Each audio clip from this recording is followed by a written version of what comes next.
Afternoon.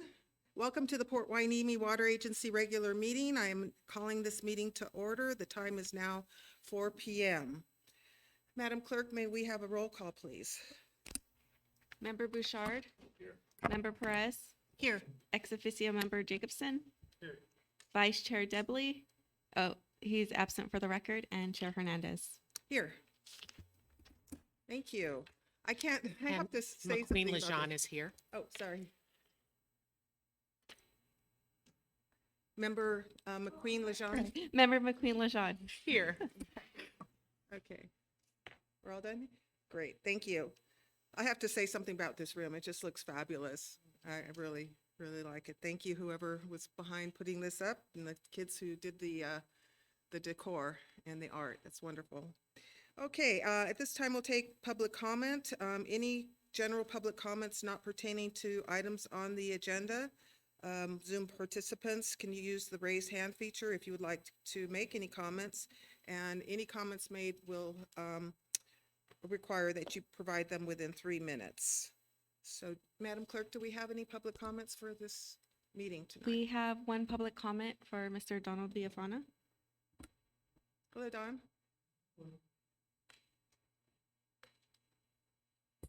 Good afternoon, Board. I think most of you know me. My name is Don Villafana. And first, I'd like to say that from what I've seen and heard, I think Dennis Martinez has been doing a great job as your water manager. Second, I think we're all very, very grateful that we had a wet year and that our reservoirs are filling up. But one wet year does not recharge our groundwater basins. And in the next decade, PHWA will be faced with a declining allocation of groundwater. Right now, PHWA operating the plant loses approximately 350 acre-feet a year to brine discharge. And at between $700 and $750 an acre-foot, that comes out to over $260,000 a year. But more importantly, that's 350 acre-feet of lost water. In addition, this last year, the 600,000-gallon water tank was inspected with divers and a report done and given to the state.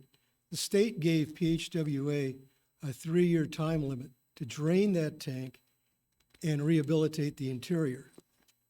But before that's done, consideration should be given to building a bypass at the plant.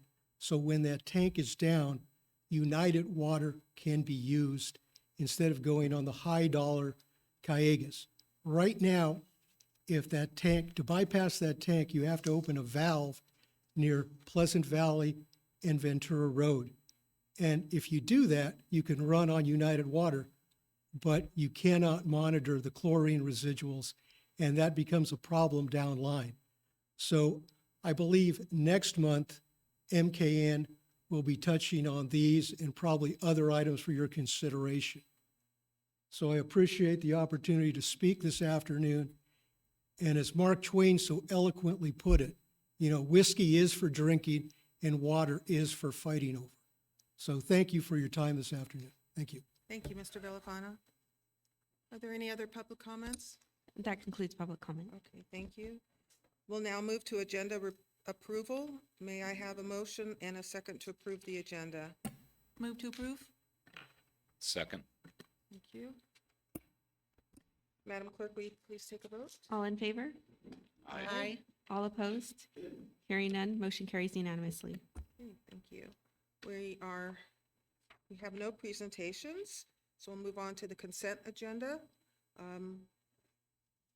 Let's see, we've got the minutes, register of disbursements, and PHWA monthly operational report.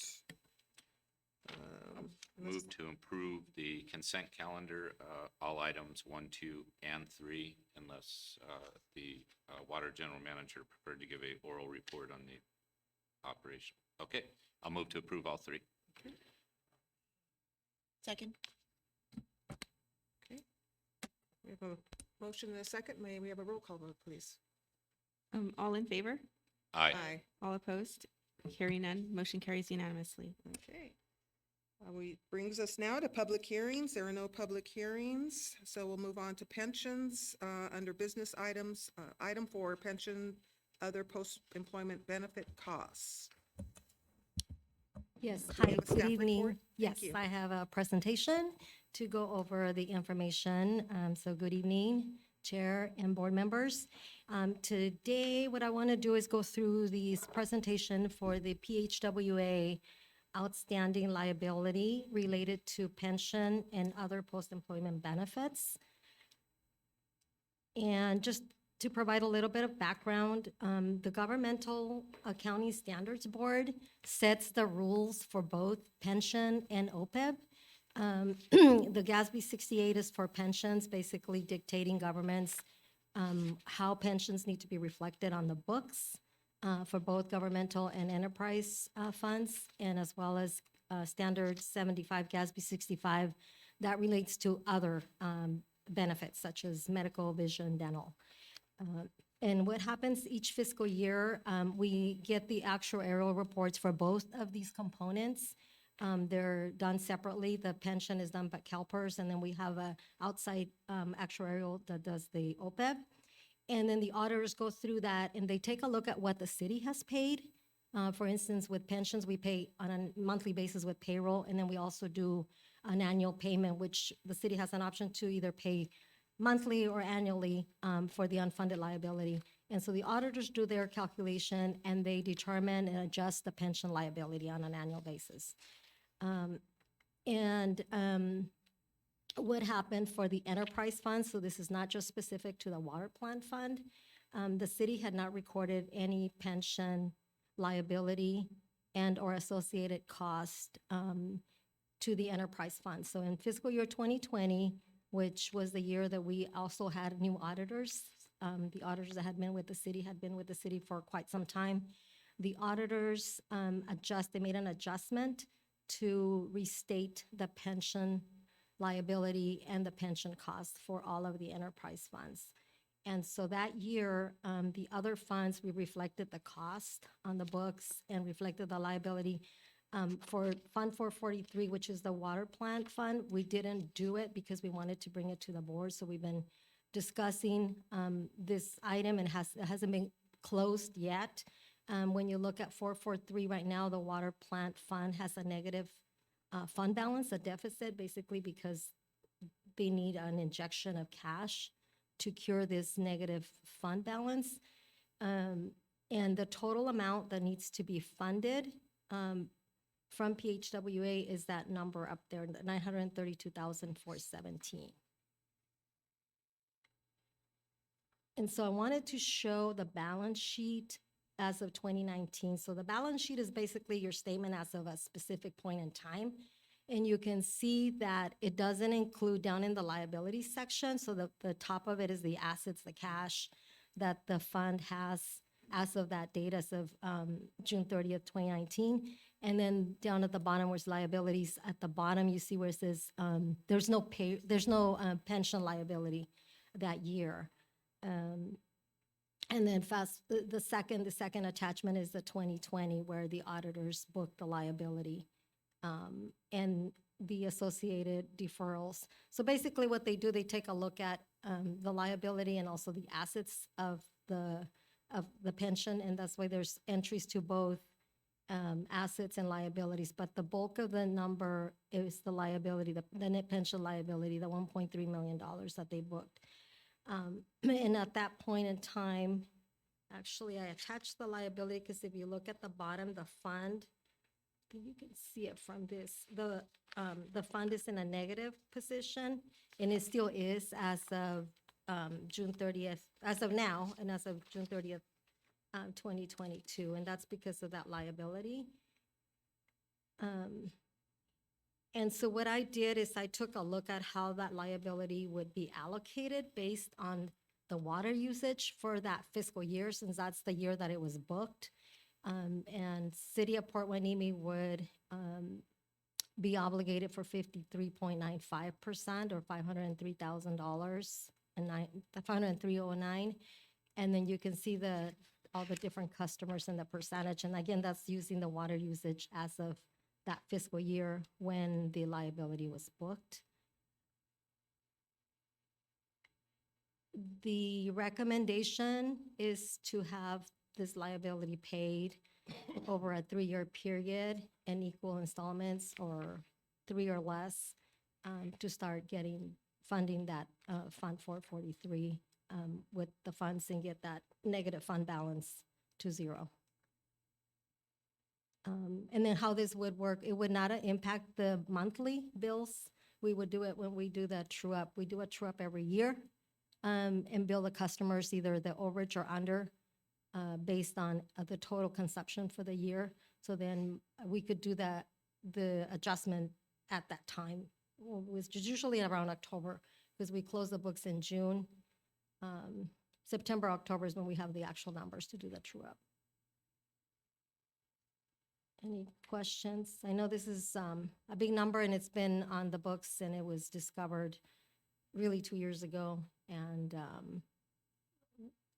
but it is a big number. I'm sorry, what was the last thing you just said? It was it was booked in 2 years ago in 2020, and it's a large number Yes. because it was not booked in the past. Mhm. Yeah. Thank you, Ms. Lucera. Are there any questions for staff? Yes, Member Bouchard. I want to thank staff again for taking the time to meet with us independent of this, explain it. And as I said during that meeting, I always hate being the person to bring forward a problem without a solution. It's a challenging issue. This one is from the Beach District's perspective, and we want to make sure that the city is made whole. So I just want to make a couple of statements that I hope that I understand the city's moving forward with a new time recordation system where you'll be able to more adequately keep track of time spent at the water treatment plant operations, and then we make sure when we're looking at the fully burdened cost of the full-time equivalents that are booked out to the plant, that whether or not that fully burdened rate includes some portion of the pension benefit, to ensure whether it does or it doesn't, but that we're clear on those things. My concern going forward, as I said, is to correct the issue. The difficulty from the Beach District's perspective is, and it's not an issue that staff can correct today, and I recognize that, and I want to say this in the most respectful way because it's not anything anybody here did.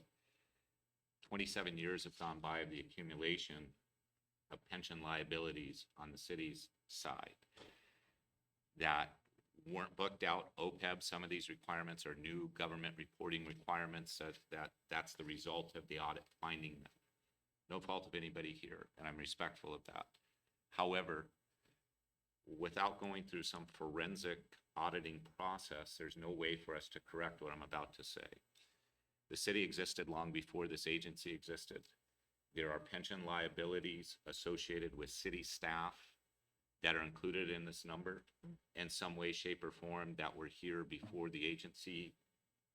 They may be retired, they may be still on the books. It should correct itself as it goes forward. But I want us to be keenly aware that the vote that's being asked today is for the Beach District to somehow be burdened with some of that stat. And it may be more, it may be less. I don't know what the answer to that question is without us going through a forensic auditing process to figure it out. So I just want to make those statements and would appreciate the support of the city as we move into this new phase of us keeping that in mind and bringing that forward to us so that we can feel confident in the future that we're trying to, that's the only solution that I can really come up with, is that we make sure when we're booking the full-time equivalents that we know whether the fully burdened rate carries any of this, and if it doesn't,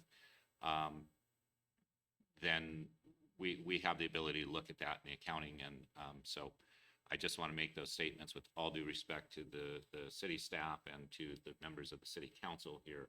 But I would be remiss if I didn't make the statements on behalf of the constituents I represent at the Beach District. Thank you, Mr. Bouchard. Are there any other questions for staff? Ms. Lucero, could you bring up the slide that shows the method of payment by each of the agencies? The allocation, yes. So my question is, for the city, the 53.95%, almost $500,000, where would that money come from? Did you say we're going to true up? You think That that would that's going to be? be, for the city's portion, that would be general fund. Okay. Mhm. You don't think that'll be coming out of the reserves in any way, or did it be a direct? The water fund. The water fund will be paying for that. The water fund, Mhm. okay, okay. Any other questions? Yes, Mr. Jacobson.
Mhm.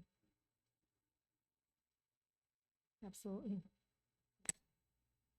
So, with that said, how do you, does this board want to, what do we want to request of staff in terms of follow-up? Would there be a report of some sort that we might expect down the road when you're ready to, when you've done that analysis and, or that forensic accounting? Or If we're gonna do the 3-year period that is being recommended, then we can do the math and do the allocation, how much it's gonna be per year, and put something in writing. So we would want to have something in writing. For the term, it would be a 3-year term. We were hoping to get this approved this fiscal year so that everything going forward in the next fiscal year is straight. We're happy to meet with Navy, others, go through whatever detail folks want to have. We did meet with Mr. Bouchard because he had some specific questions. I think that was useful and was helpful, and he identified that and pretty clearly. But we're happy to meet with others and go through that same process. I would like to sit down and have you go Absolutely. through the numbers with me. So this is very complicated, something I don't look at every day. So, yes. Absolutely. Okay. Director Bouchard?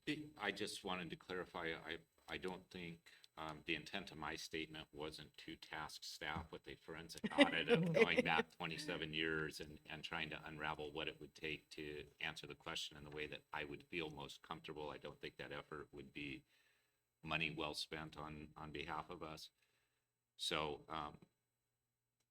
while I came here tonight thinking, gosh, I got to vote my conscience, and can I? I'm gonna make a U-turn, and I'm gonna go ahead and support the staff recommendation tonight to move forward with maybe only the commitment that we receive a revised report of what the fully burdened staff rates are when the new time system and whatnot comes back, so that members of other agencies can fully understand what that is. So I'll support staff's recommendation with the request that city staff look at with their new time allocation system and bring back that report of the fully burdened rate for employees and what's included and not. Thank you, Director. I think that's what I was intending, Okay. not to go back, but to move forward with that information. Okay. Yes. So the information that you provided is from 2020. So we not expected to see anything like this for 21, 22? So actually, the number, the 932,000 is as of last year's audit, because every year they do the auditors, there's an adjustment, but the number is not gonna change significantly. So once it's set, the liability set, it changes, and it can change either way. In 2021, because the returns were so high, it was actually a credit. So this is actually the number that needs to be funded to fix that balance. And then going forward, it will be part of the financials of PHWA because it won't be a significant number. Great, thank you. So I just see 2020 on this sheet, but on this, it does say 2022, so that's correct, 2022? Yeah. Okay, yeah. great, thank you. I think one way to explain that is if you go back to your 2020 balance sheet, that was up. It was like 1.3. Yeah, Yes. it shows a $1.14 million, I think it is. No money has been put into this as was stated. And then in 2022, that number reduced, and that's based strictly on the discount rate that PERS applies to what your unfunded portion is. So if it does better or worse, this number will fluctuate on an annual basis. But Yeah, so it's a combination of the PERS and then also the number of employees that are working at the plant because how staff distributes the liabilities based on payroll. And so that employees change, dollars change, the dollar amount's gonna change. One more question. When you talk about rate, you talk about hourly rate? What's built into the hourly rate? Staff's hourly rate and also staff allocations. So people that move or change positions, so that payroll's never, it's always moving depending on who's working at the plant. Yeah. Okay. If there are no more questions, I think we have a motion, and did we get a second? I'll second. Okay, thank you. Madam Clerk? All in favor? Aye. All Aye. opposed? Hearing none, motion passes unanimously. Okay, thank you. I look forward to sitting down and meeting with you also on this. All right, let's move on to item 5, strategic planning workshop. This will be one of 2 workshops, if I'm reading this correctly. Staff, if you'd like to present the report, come on up.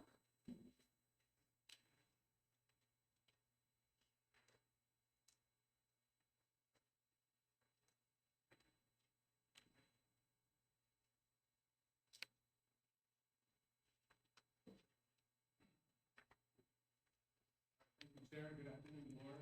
As you know, we brought on MKN, February, you guys approved to bring on MKN to do the strategic planning workshop.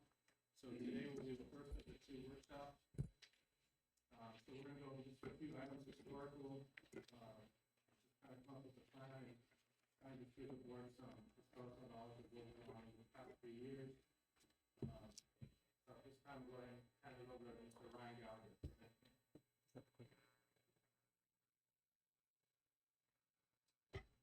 All right. Thank you, members of the City Council and Board of Channel Islands. I appreciate the opportunity to be here. A little bit of background on myself, just to establish why I'm here today. So I've been working in Ventura County for the last almost 2 decades. A lot of that has actually been in this subregion. So served as the district engineer for Channel Islands Beach since 2015. And then I've been I did the facilities master plan, a number of projects at your water treatment plant, the PHWA water treatment plant, and then a lot of planning documents just throughout the county. So understanding of the intricacies of all of the connected infrastructure, which you'll see here is, there's quite a bit of. So, let's see. Okay, so why are we here today? This workshop is split up into 2 different sections. The first is going to be really focused on the background. I think it's important given maybe the variable backgrounds amongst everyone here. Some may not be as familiar. So we really want to build a common foundation to work from. And ultimately what's going to come out of these 2 workshops is essentially a work plan. What do we do next? And so hopefully we can come out of this building some consensus and have a concept or framework for which we can move forward together. And so the way I'd like to proceed with this is I've got about 30 slides. I'll move through them at a fairly high level. Stop me at any time if you'd like me to dive deeper, you have questions. Chris is also here from MKN, so we're going to be capturing any questions, and we'll figure out how to get that information back to you, whether it's the next workshop or in a separate follow-up. Okay, so first section is going to be establishing a baseline. So how did all these water agencies operate prior to PHWA? So what you can see here in the purple is all the member agencies of PHWA. And what's in the sub-bullets is basically a summary of what was happening in those agencies. So each of City of Port Hueneme, Channel Islands, the Navy bases all had their own local supply. So that would be in the form of wells or connection to the United Water OH pipeline. And what each of the agencies were seeing independently was water quality issues, whether it be from seawater intrusion, iron and manganese, all types of water quality. There was also the issue of seawater intrusion, which was impacting the reliability of that water source. And what these agencies were doing is independently doing analysis, looking at water treatment, different water supply options. And so it became clear that all the agencies independently were really facing the same challenges, which led to PHWA. So PHWA was founded on some basic principles, basically that we wanted to create a higher water quality for this subregion. There was a concern about the long-term reliability due to seawater intrusion, and also the opportunity to work together to have a cost-effective solution. So obviously there's some economy of scale of having a centralized treatment plant as opposed to everyone independently doing so. So this is a simplified version of all the agencies involved and what it takes to get water to your member agencies. So at the top, those logos are for United Water Conservation District, that's the U, and then of Cayugas, of course, is spelled out there. So you have United coming in to the plant, and that's where we go through the filters. That's the RO and nanofiltration. Cayugas comes in to provide water if OH pipeline, United Water is not available, it comes in during peaking. Cayugas is a high quality imported water, and United is your groundwater. It's lower quality. And so the idea is you run that water through your plant, and you create a higher quality water that's blended with a unfiltered side stream, and you deliver it to your member agencies.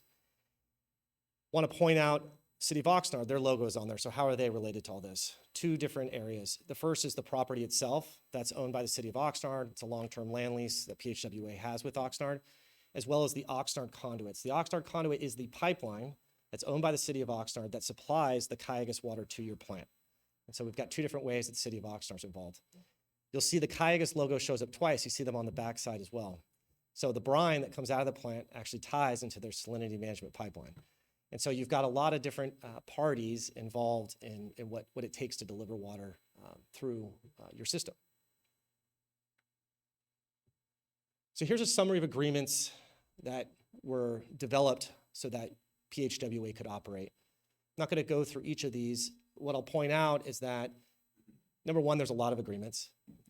So making modifications would take a lot of unwinding. And then also that these, you can see the correlation on when they terminate. It's all tied to the OH pipeline. That's, the OH agreement with United. That's 2036. So while you've been operating PHWA for some time, you still have 13 years left on the existing agreements.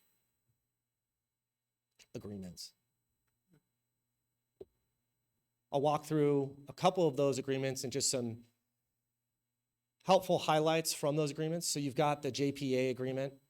There is an operational audit that's required to be performed every 5 years. The last one was performed in 2015. I'll dive a little deeper on that in a future slide.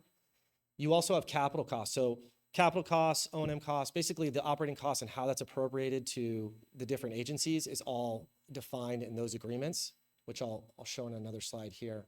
You've got the water sales agreement. So each of the agencies has a water sales agreement. It should be pointed out that some of those agreements actually highlight minimum and maximum flows. So there was an intended operation of the plant in those agreements. How well that's followed today maybe has modified a bit. And here on the last one is your connection to the salinity management pipeline. I do want to point out that there's a value to this. It's a little difficult to quantify, but I can tell you most brackish water facilities don't discharge their brine for free. You do. So that's really an asset that was negotiated as part of Cayugas bringing their salinity management pipeline through the City of Port Hueneme. So there's a value there that should be recognized. Another interesting item, the imported water service agreement, that's with Cayugas. Cayugas, when this project was developed, actually put some money in on the capital side, which offset some of the costs from the member agencies. And as part of that agreement, they actually have access or the ability to use excess capacity in the plant. Now, while they don't do that, I think it's an interesting opportunity to look, as we look forward, are there ways that we can continue to partner with Cayugas to offset costs and create more economy of scale? So it's just an interesting piece that's was really built into the original concept. The OH pipeline, this is another item. You have a take or pay for that water supply agreement for the OH pipeline. And this is maybe something that isn't paid attention to very much, but it's certainly an incentive to use all your United Water as you pay, even though you don't use it. And then finally, the third-party agreement on here, as you well know, that agreement has some language related to the transfer of credits. And so this is just pointing out that there's still some unresolved issues in some of these older agreements that need to be updated. So I mentioned the cost allocations. You can see on this table, you've got the member agencies, you've got capital fixed, fixed O&M and variable. And what I wanted to point out here is these numbers were established as part of the original JPA. And what I'd highlight is on the variable costs. So the variable costs reflect more with how water is actually being used today, whereas the fixed United and fixed O&M, those are numbers that were established based on the original capacity, what each agency thought they were going to need. And so I would just point out that those don't align perfectly, but they're actually fairly consistent with each other. So what does the infrastructure look at? You've got the water treatment plant. Is this a laser? Oh, you guys are all looking at different screens. Water treatment plant, that's right in the center with the blue star. That's the plant. You can see the pipelines. Those are the different colored lines running out of there, delivering the water from the water treatment plant to the member agencies. What I wanted to point on this slide is two things. First is that because of where the turnouts are for the member agencies, the ownership of those pipelines actually varies. With, you can see on the right with that yellow line, Navy Base Point Magoo is the only one essentially taking water off that, except for those two small turnouts from those growers, but it's mostly owned by them. And so that needs to be taken into account when looking at, or should be taken into account when looking at O&M and maintenance of those pipelines. It's not exactly clear in the agreements that we've seen that that's spelled out that way. So that would be an item that could be looked at. And then as far as the Magoo lateral, the ownership of that from the documents we saw, it appeared that that used to be part of the OH pipeline at some point was transferred when it became a solely PHWA facility. The language that spells that out was not clear in the agreements that we had. And so that would be another item that, given the age of that pipeline, should be further looked at. Jared. I could see you had a question. That pipeline, I believe, is leased. I think it's still under United ownership as part of the OH system, and I think it's somewhere tied to the other agreements in this. Yeah. That pipeline's under lease obligation, and I think it's zero charge, much like our CMWD is United Water lease that they reserve for us. Which one are you talking about? It's The purple pipeline? purple and yellow. Yeah. Excuse me, the yellow one from yellow. And what do you mean by charged? That it's The contains the water? OH system prior to the PHWA facility used to deliver water out to these facilities directly. Mhm. And when PHWA was built, there was existing infrastructure. And so some of these pipelines, in order to have to build a whole bunch of other stuff, were leased or given over to make the project successful by United as part of it. So don't believe that the PHWA actually owns those facilities. I believe they're still under it, but I don't know about operation and maintenance. And so that would be an item to look at, just given the age of that pipeline. So that would be, and you'll notice as we go through this presentation, I'm identifying a few items that could require or should be looked at further or needs to be resolved. And then I summarize these at the end, Great. as these will feed into what could be the work plan. Mhm. So this is water use. That those stacked color bars are water use divided, or the different colors represent the different agencies. You could probably see it better on your screens. Wanted to point out a couple items. This goes back to 17-18, that fiscal year. First is that it's fairly stable. So when you look at the water demand over the last few years, we haven't seen a lot of increase or decrease one way or the other. And the other item I would point out is that if you go back, I just referenced 2015 Urban Water Management Plan, but you could go back to 2010 and even further. The projections of what the anticipated water demand was going to be, historically, when you start stacking these up, they haven't met it.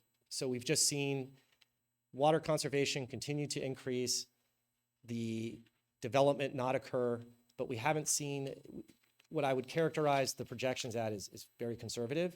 And I say that because when we look at the water supply projections and we do the modeling, we should take that into account that these projections, which create overages on our allocations, may not be entirely accurate. So, and then the same goes for Channel Islands. The projections have never really met the actuals. So this goes back to 2009. This is fixed and variable costs for PHWA. And you've got the lighter purples, the fixed, the darker purples, the variable. And wanted to point out a couple items on this. So the first is that the last few years, if you just go back to 2018, 2019, you see this steady increase. Now there's more to explore there. There's certainly some reasons that you could account for some of that increase. But certainly that's been a lot of increase the last few years. You also see a lot of variability in the fixed costs. And so that creates some questions. And then the final two are I referred to earlier on the United, is that you have this take or pay impacts that as we started to look through the budgeting, this is an item that when we've worked with other districts before, it's certainly an area to focus in on because you kind of get hit twice. So if you don't use all your groundwater, you pay a penalty, but you're also replacing that water with potentially imported water. And so you really want to maximize how much groundwater. That number should be zero. And a lot of agencies are tracking that on a monthly basis, looking at their demands and how they're running their facilities to try to get that as close to zero as possible.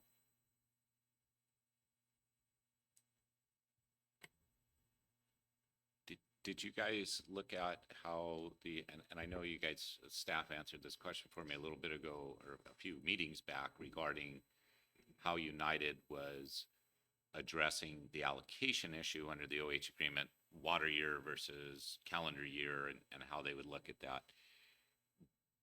These numbers under the take or pay, are they impacted based on the new allocation regime at the GMA? I guess just to further its question, maybe that we look at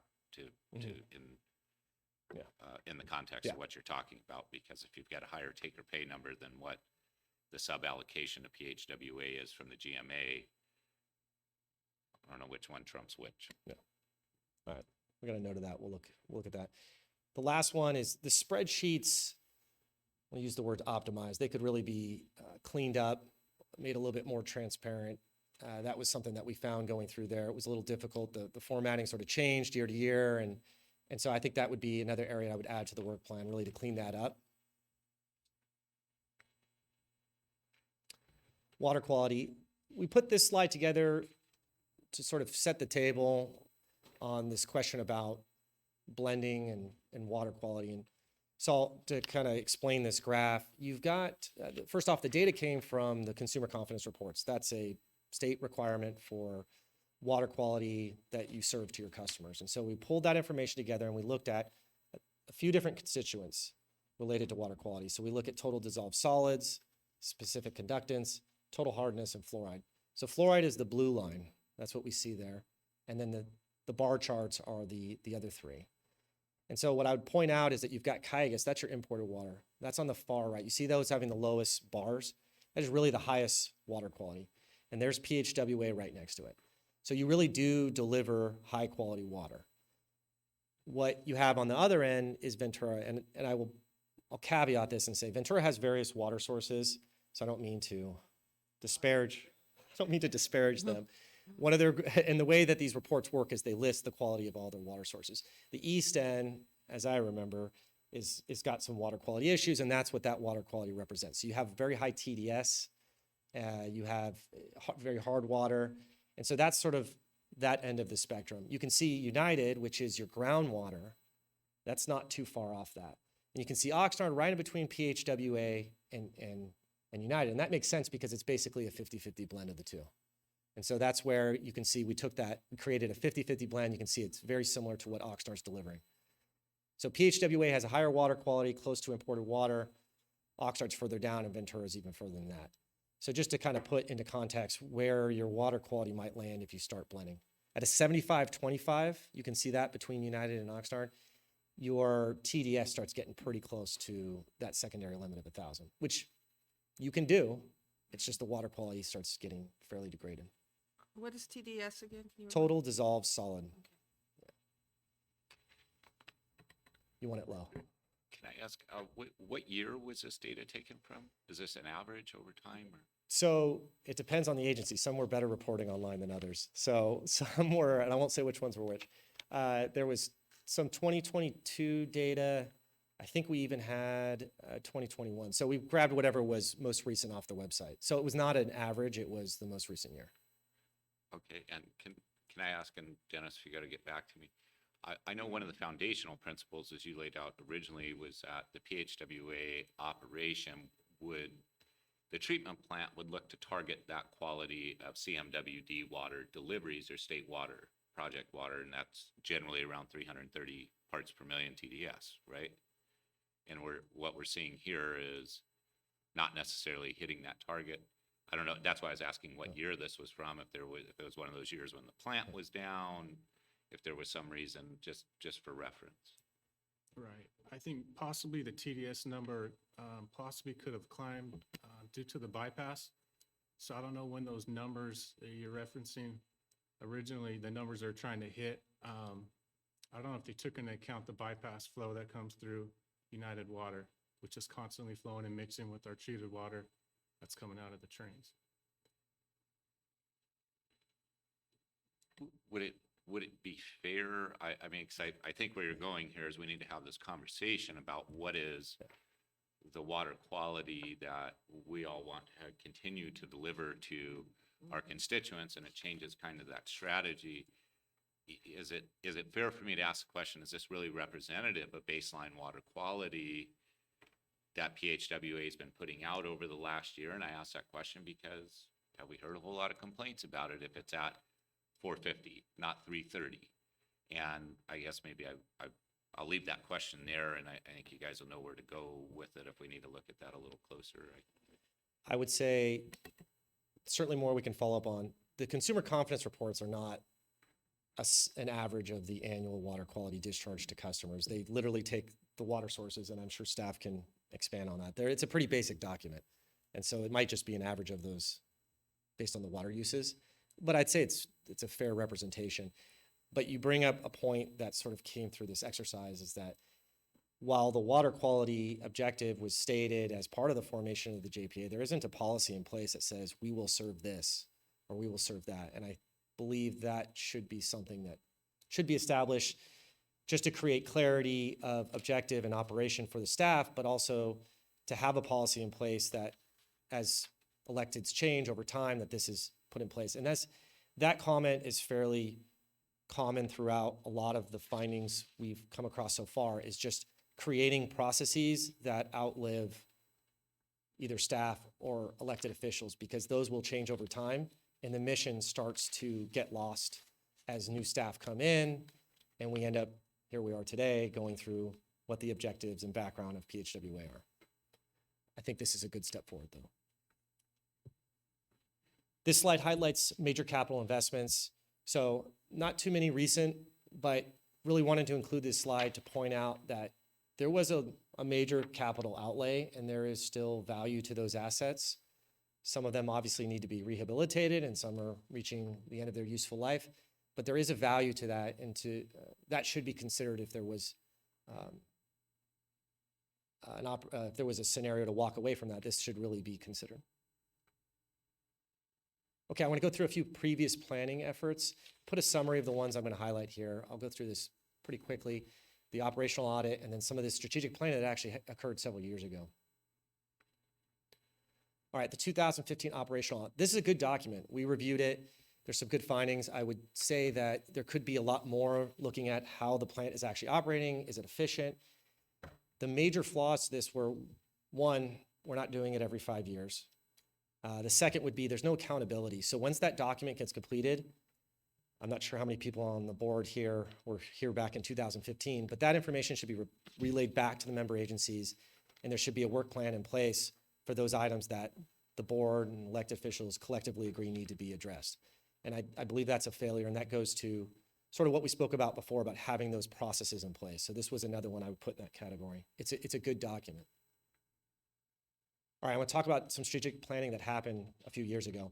So Channel Islands, Jared will remember this, in 2017 did a fairly high level effort looking at water supply options, really looking at what's out there as far as opportunities, both with PHWA and outside of PHWA. And when the board at that time conducted the survey that was done, the top three really priorities for that board are listed there in bold. And I'll point out the water quality because you'll see that aligns with City of Port Hueneme's similar effort. And so there was really an interest in maintaining a higher water quality. There was some acceptance of maybe taking on some risk, but really wanted to be a leader in getting some work done and securing that water supply. So that following year, in 2018, City of Port Hueneme conducted a similar effort and looked at their council at the time and came up with these top three items. And there you see water quality in the top three. So there was agreement between the kind of two major partners of PHWA that water quality was important. There was some similar interests in reliability and costs, but that water quality was important. And there was an agreement that let's make PHWA work. They wanted to make PHWA work, which really led to, in 2019, the facilities master plan. Because if we're going to make PHWA work, what's that going to cost? What needs to be done? And so this master plan looked at a condition assessment. It looked at building a water supply model and what is our, are we going to have enough water to run? And then developing a CIP. Here's the CIP. So this was done back in 2019. You've got 48 projects, $2.4 million. These projects were not intended to create a 100-year life. These were really focused on what do we need to keep this plant adequately running. So no gold plating, just minimum items to really keep it running. So since 2019, of those 48 projects, when we looked at the CIP or completed projects, we counted 8 for a total of $72,000. So far below what the anticipated or what the goal really laid out was. One item I would note is looking back at the 2019 master plan, there was no SCADA upgrades on there. That was because that project at the time was underway. And so that was back in 2019, and that project's still being completed now. So there's been some challenges on the implementation side, but these projects, there was spent a lot of time. This was done in collaboration with staff. This was sort of an agreed upon work plan. We heard actually Dawn in public comment talk about the tank project. Tank assessment was year 1, tank rehab was year 2. So that was all budgeted, it was planned. We just, on the execution, didn't get there. And I want to highlight a couple of the projects on there because there was projects on there that actually reduce cost. We talked about, I brought up the fluoride levels. You know, the fluoride system could potentially be removed.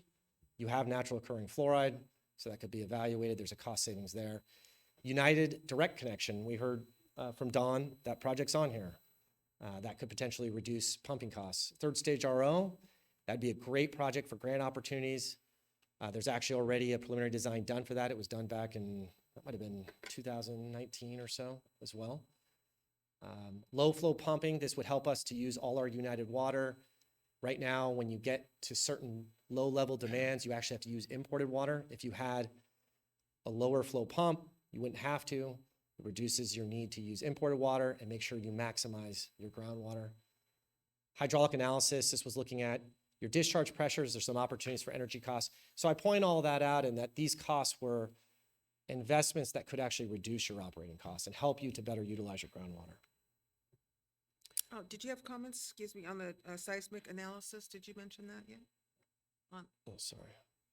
the last slide, yeah. Yeah, so that, I just brushed over that because we heard about it earlier from Dawn. So this project was on there. Okay, I think it sounds like the seismic analysis was completed. That was probably one of the 8 projects that were conducted, and the recommendations were made. I think we've talked about it with staff a little bit. There's some interesting concepts on how that tank could maybe be repurposed that we've brought up with staff, and we could explore more. But it's a project that was planned for and was considered, but it should be done within how the master plan laid it out, because these projects all have impacts on each other. And if you're just picking off the projects you want, there was a reason these projects were laid out in the order that they were. We wanted to evaluate the bag filter before we replace the RO membranes so that you don't put new RO membranes in and then damage your membranes. So everything was done in a sequential order on purpose, and same with the seismic. thank you. Water supply planning. So a spreadsheet model was developed to look at water supply planning. And really what it pulled in is your demands, current and anticipated. It looked at water supply, how much groundwater do you have, how much imported water. It put costs to each of those. It took into account different tiers, and we looked at different scenarios. So we looked at a baseline, we looked at whether water increases, what happens, water demand decreases, what happens, and then we looked at a baseline where we made a capital investment, such as third stage RO. So this spreadsheet, which is probably easier to see on your screen, I'm going to just explain this. This is basically the dashboard for the water supply model. And so up top, you have all these essentially toggles where you can adjust different assumptions. So you have, what is your water quality goal? Because obviously, if you make your water quality goal higher, your costs go down and your brine goes down. You've got a recovery rate. Recovery rate is how much water are we sending to the brine? So there's investments that could be made to improve that. And then you have a final dollar amount. That dollar amount there on the top right, 105 million, that's basically what all the water supply costs are for the planning period, which is 20 years. And then these different tables here, graphs, show the makeup of how the water is used. The one I would highlight is right there in the middle, which is the groundwater demand allocation. So we heard how demand goes up, water allocation goes down, and you start to hit a deficit here in these future years. And so what's great about this model is you make these adjustments and you see what happens with your water supply portfolio. So I'll point out the 105 million on here. This is the baseline. Now this was all done in 2019. So these were based on those assumptions then. So then we looked at what happens if demand goes up by 10%. You can see now we're at 125 million. So we went up about 20%. And now we're hitting a deficit earlier in our planning cycle. Now, if we go down, you see the costs, we go down 10%. Now our costs are down to, I believe it's 95 million. And we push our deficit out into a future year. So it goes out about another 5 years. So demand obviously has an impact on our cost and our allocation. This one I think is what's really interesting. So on this, we look at the baseline, but we make an adjustment. We add in $1 million up front, and we bump up our recovery from 80 to 85%. And the costs, even though we spent that extra capital up front, it's actually basically the same as our baseline, and we push out our deficit 5 years. So this water supply planning tool was intended to give the board the confidence that we can make these investments and actually have a more reliable source of water at roughly the same cost over the planning period. So what comes next? As part of our next workshop, we're going to be updating this water supply tool with the current numbers. So we have new costs of water. We now have a better understanding of what the allocation is. And we're going to look at some new scenarios. So we'll look at a scenario where let's modify the water quality a little bit. What happens if we get a little closer to a 50-50? We'll look at plant optimization. That's helping with that low flow pumping. That's the 85% recovery. And then let's look at a stable demand with our current demand numbers. What happens if we don't get the future demands that were outlined in the urban water management plan? So this will give us some more information coming back to inform us. I'm almost done. Sorry, it's a lot of information. All right. So as we went through this presentation, we started to highlight items that should really be included as part of a kind of a next steps after, what happens after the strategic plan? Well, we've identified these critical areas that need to be basically resolved, and we can optimize or improve the operation of PHWA. And so we started to put these into buckets. So you've got a legal institutional. So first item, conducting your 5-year operational audit and creating the process around that. Starting monthly operation reports that make it easier to do those 5-year assessments because you'll have all the data. And each board meeting, you start to get more cost information about how the facility is actually operating. How are we performing to the metrics we've established? Actually establishing metrics. What is our expectation as far as delivering on our CIP? What is our expectation on water quality? Did we meet our objective? Did we deliver on these CIPs? The land lease, the third-party agreement, these are items that need to get resolved. They've been sort of languishing for a while, so putting a focused effort to getting those done. In the financial bucket, let's look at projects that can reduce our cost of water. Let's make sure we're not using that take or pay, that we're actually using all our groundwater. Let's look at grant opportunities. There are a lot of grant opportunities right now. I know Jared, you did pretty well with the Pleasant Valley and getting some grants. There's a lot of earmarks going on right now. So that could be an opportunity. And then creating some forms and procedures. What really needs to come out of this process is that there's been sort of fits and starts with, okay, let's do this, and then you have turnover. Let's do this, then you have turnover. You really need to create a work plan that lays out these objectives to create the policies and procedures so that when this board is gone, this council's gone, this staff is gone, that this can continue over a sustained period, because nothing really happens over 1 or 2 years. You're going to really need several years to work through agreements, to get these projects done. And so you need a framework that can allow that to be successful over that sustained period of time. And then finally was the asset management. Actually getting a CIP, staying with the CIP and following that CIP, having the funding in place so that the member agencies knows what money's coming and that those are funded. Executing projects and then creating an inventory. We saw, Magoo Pipeline, some of these assets, how well are they being tracked? How well is the asset management on those? Are these going to be, are they funded for when they reach their useful life? Are there things we can do now to extend them further?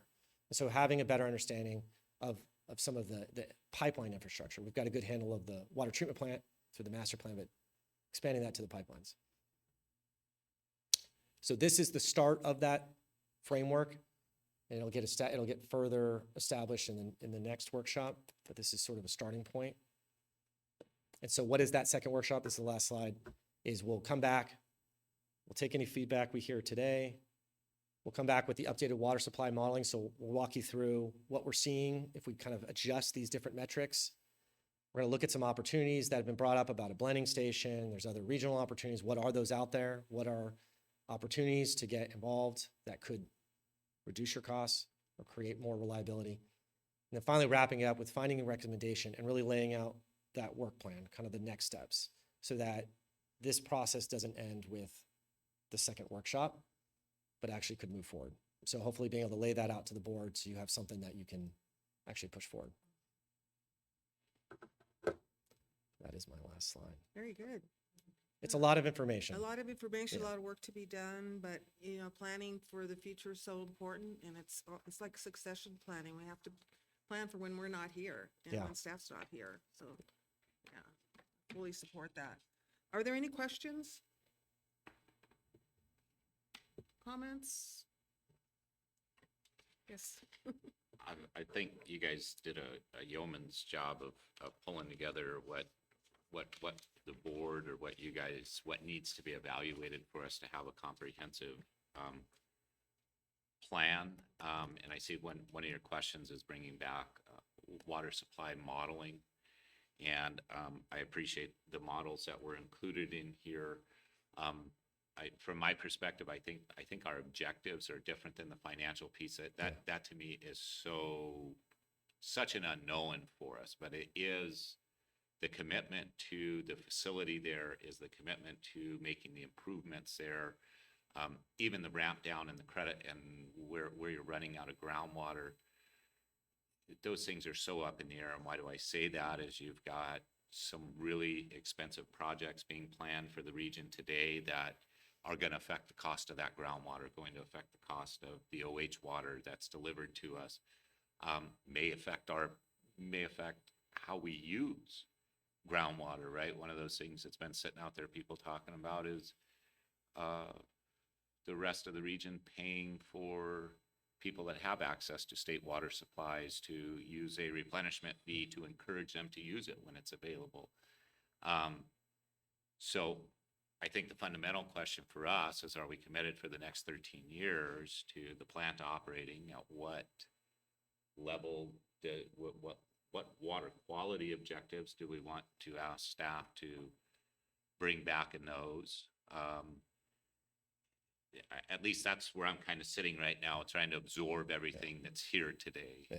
In front of us is how the interplay of those things, how do we provide some meaningful direction in this process? And those are a couple of the key questions that I would have, or that I think that we need to answer for you all to kind of move ahead.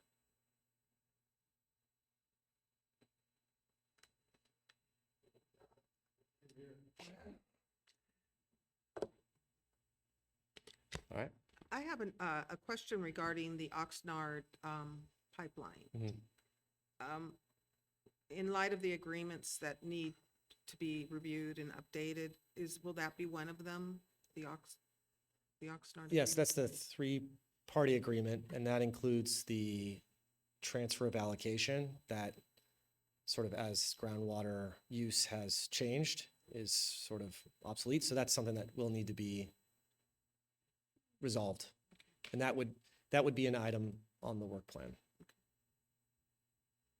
So this is your summary here that you finished with, the three buckets, the legal, institutional, financial, and asset management. Yeah, and sort of where this is going at the next workshop, we'll go through those other opportunities, the regional partnerships that are out there, and those buckets would expand, but ultimately developing the next step that would potentially come out is you have what is, bullets on in these buckets, but basically turning that into an actual work plan, because I think where you've had challenges in the past is those bullets, some of those are legal, some of those are staff, some of those are all the agencies in PHWA working together. Some of those are consultants, some of those are contractors. So there's a lot of different pieces. And what would be helpful to ensure that it actually all gets done is you create a work plan that uses this as the starting point and then lays out a schedule, people responsible, reporting schedule, meaning what's the frequency that maybe this group of people that represent all these different elements that need to get this done, get together and start to execute on that plan and report back to this group on what the progress is, and so that you can be involved through the whole process. But without that framework, trying to get it all done, I can't see another way. It was a long answer Yeah, to your question. daunting task trying Yeah. to do it without a framework. Okay. Any other comments or questions for Mr. Gallagher? Yes. Thank you for the presentation. The one question that I have is regarding the JPAs. You mentioned earlier that there was a requirement for a 5-year audit, Mhm. and that was done last in 2015. Right. So that's 8 years ago. So is there any issue with that, the audit not being done? Well, it's in the agreement. If the member agencies don't want to do it, that's your Okay. purview. But I believe that the operational audit is a good way to keep the organization accountable, and that the process is good and it should be updated. I would recommend just modifying it a bit so that it looks more at the actual operation. So taking some of the data, are we hitting our water quality? Are we efficiently operating the plant? The recommendations in there related to how it was operated. There was some asset management pieces. It had good findings. It could just be, the scope could be more clearly defined so that each 5 years we can start to see how are we improving, but also how it's reported back to this group. It needs to be more transparent. This is the findings. This is how we're going to address it. This is the timeline we're going to address it, so that the funding is there. There's a commitment to get it done, assuming that there's agreement that it should be. But that would be one piece. And while it's not in the JPA, monthly reporting with more standard data that gets to the operation in both its cost and efficiency, I think could be another standard and process that could be established. And you could do those at the same time. The operational audit could help to develop that. And then that tool then becomes something that's used by staff going forward. And if I could just add real quick, just to be very clear, the annual financial audits have been completed. So this is the operational audit. This is how we're actually operating the plant. And then if I also could add, you noticed that we put the operations report on consent this month. It's because we had noticed that it was getting pretty drab and wasn't giving you the information we think is required. So that is, as Mr. Martinez has come on board, as he's been taking a fresh look at all these things, he's very interested in making sure that those are useful, that they are delivered monthly. And again, he picked up and right away, it's like, hey, we haven't done this operational audit. We need to get back on that. All of that has been waiting a little bit on kind of this effort to kind of reboot and get all these things started. Excellent. Thank you. I like the plan. Yes. I feel like maybe we're they've come to us and asked for some direction on some of the alternatives that are here, and maybe we should provide that, and so maybe I'll take a stab at where I feel we're at, so if they feel comfortable moving forward, because I hate to have them go through this next effort and come back, and then we start Right. throwing it all at them and saying, hey, so I think, as I said earlier, maybe way too long-winded. Is it the rest of the board's pleasure that we ask them to continue this evaluation with maintaining the existing water quality objectives and the water quality that we have delivered historically? Can we have a discussion at our next meeting or on the water quality so that we have a better understanding of what the objectives were and how they were being achieved? Because I don't know that I fully grasped that. I heard you said a 300 parts per million or per, so maybe it needs to be better explained to me, or maybe the other board members would like that also. I don't want to steal the show. I think these folks can answer Okay. what that is. So, and maybe you want to take a stab at that to maybe, is it worth our time to do that now? So you guys leave, I leave it up to you all. So I'll take a shot at this. So the way that we were going to look at the water supply modeling is we were going to use a baseline, which is your current water quality. And then we were going to create a scenario that slightly modified that, maybe a more cost-effective blend, and report that back. And the intent of that would be to just show you what the cost impacts are. Ultimately, what comes out of that, what would be in the work plan, our recommendation would be to have in the work plan to establish a policy for what the water quality objective is. And it could be as simple as just, here's a range. I don't know that we need to answer that right now. We'll show you how that impacts your costs, just so you have that information. But that could be that could be part of this work plan, as there will likely be other policies that come forward related to practices and procedures that could be kind of included in that. It doesn't need to be, we don't need to answer that. We can show it both ways.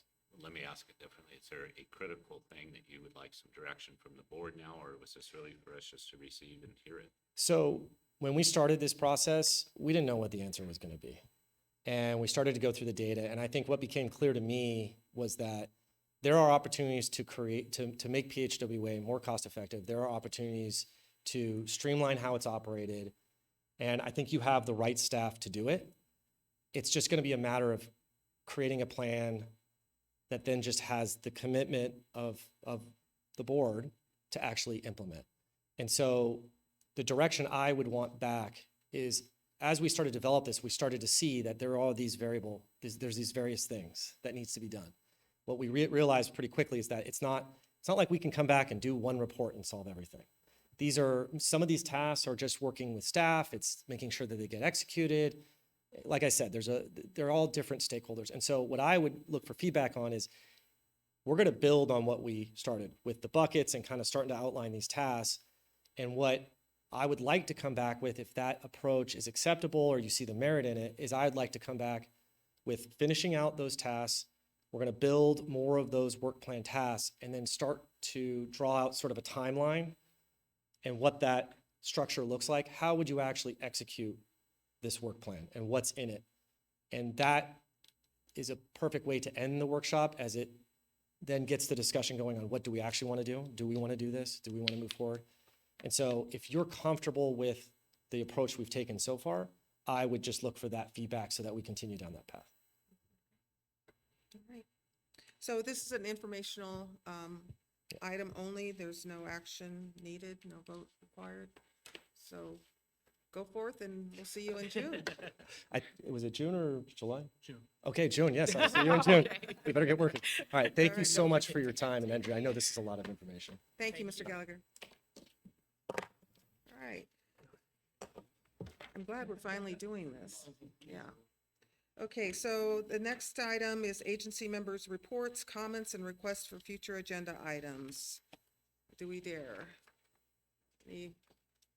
Oh, I should have known. I have one.